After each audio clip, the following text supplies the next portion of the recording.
সরকারের ১০০ দিনে ৬০৫টি খুন, ২৯৪টি ছিনতাই, ৯০টি ডাকাতি, ১৯৬টি অপহরণের ঘটনা ঘটেছে। চুরির ঘটনা ২২১৪টি।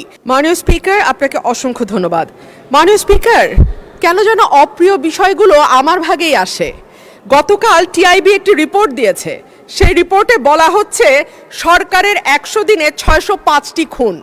আমি আশা করেছিলাম মাননীয় স্বরাষ্ট্রমন্ত্রী আজকে এখানে উপস্থিত থাকবেন, কিন্তু আমি সামনে তাকিয়ে দেখলাম মাননীয় স্বরাষ্ট্রমন্ত্রীর আসনটি খালি, অর্থাৎ তিনি উপস্থিত নাই। কি আর করা, তার অনুপস্থিতিতেই বলি। সরকারের প্রথম ১০০ দিনে দেশে হত্যা, অপহরণ সহ বিভিন্ন অপরাধে উদ্বেগজনক হারে ঘটেছে বলে দাবি করছে ট্রান্সপারেন্সি ইন্টারন্যাশনাল বাংলাদেশ। এই সময় দেশে ৬০৫টি খুন, ১৯৬টি অপহরণের ঘটনা ঘটেছে বলে জানায় সংস্থাটি।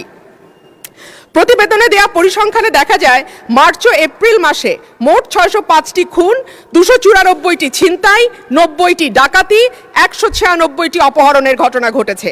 একই সময় পুলিশের উপর হামলার ঘটনা ঘটেছে ১২৯টি, চুরির ঘটনা ২২১৪টি। এছাড়া নারী ও শিশু নির্যাতনের ঘটনা ছিল ৩৪৯৬টি।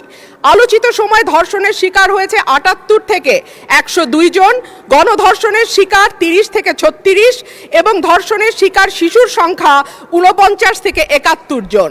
মাননীয় স্পিকার, আমাদের এই পরিসংখ্যানটি স্পষ্ট করে দেয় বাংলাদেশে গত ৩ মাসে আইন শৃঙ্খলা পরিস্থিতির অবস্থা কি।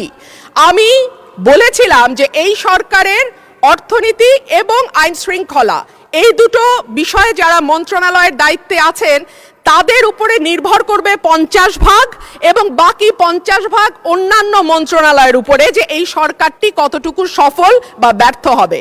আজকে মাননীয় স্বরাষ্ট্রমন্ত্রী সংসদে উপস্থিত থাকলে আমার পক্ষে সহজ হতো আরো স্পষ্ট করে বলা যে এই সরকারের সফলতার ৫০ ভাগ দায় অর্থ এবং স্বরাষ্ট্রমন্ত্রীর উপর নির্ভর করে। সুতরাং